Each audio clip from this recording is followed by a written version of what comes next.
September 3 హత్యకు ప్రేరేపించే సహజాతం.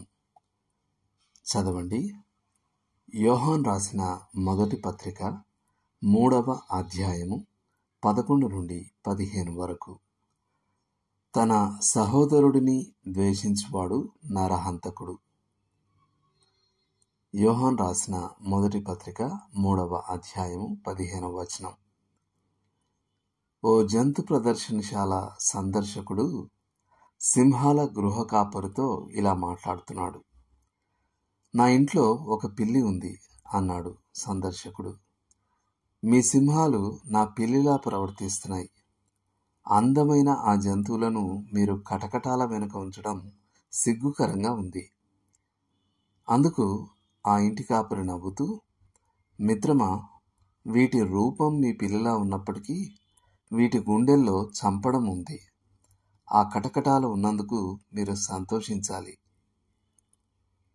కొంతమంది వాస్తవంగా ఎవరినీ హత్య చేయకపోవడానికి గల ఏకైక కారణం అరెస్ట్ అవ్వడం మరియు అవమానం, చట్టపర జరిమానాలు మరియు మరణ సాధ్యత అనే కటకటాలు ఉండడమే. కానీ మనమందరము స్వాతంత్రమునిచ్చే నియమం ప్రకారం న్యాయం పొందబోతున్నాం. యాకోబు పత్రిక 2వ అధ్యాయం 12వ వచనం. ఇక్కడ అసలు ప్రశ్న నువ్వు ఏమి చేశావు అనే దానికన్నా నువ్వు ఏమి చేయాలనుకున్నావు అనేదే. మీకు ఇష్టం వచ్చినట్టు చేయడానికి స్వేచ్ఛ ఉండి ఉంటే ఏమి చేసి ఉండేవారు?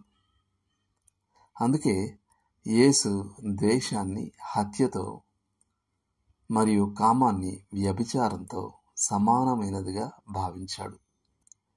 మత్తయి సువార్త 5వ అధ్యాయము 21 నుండి 26 వరకు మరియు మత్తయి సువార్త 5వ అధ్యాయం 27 నుండి 30 వరకు.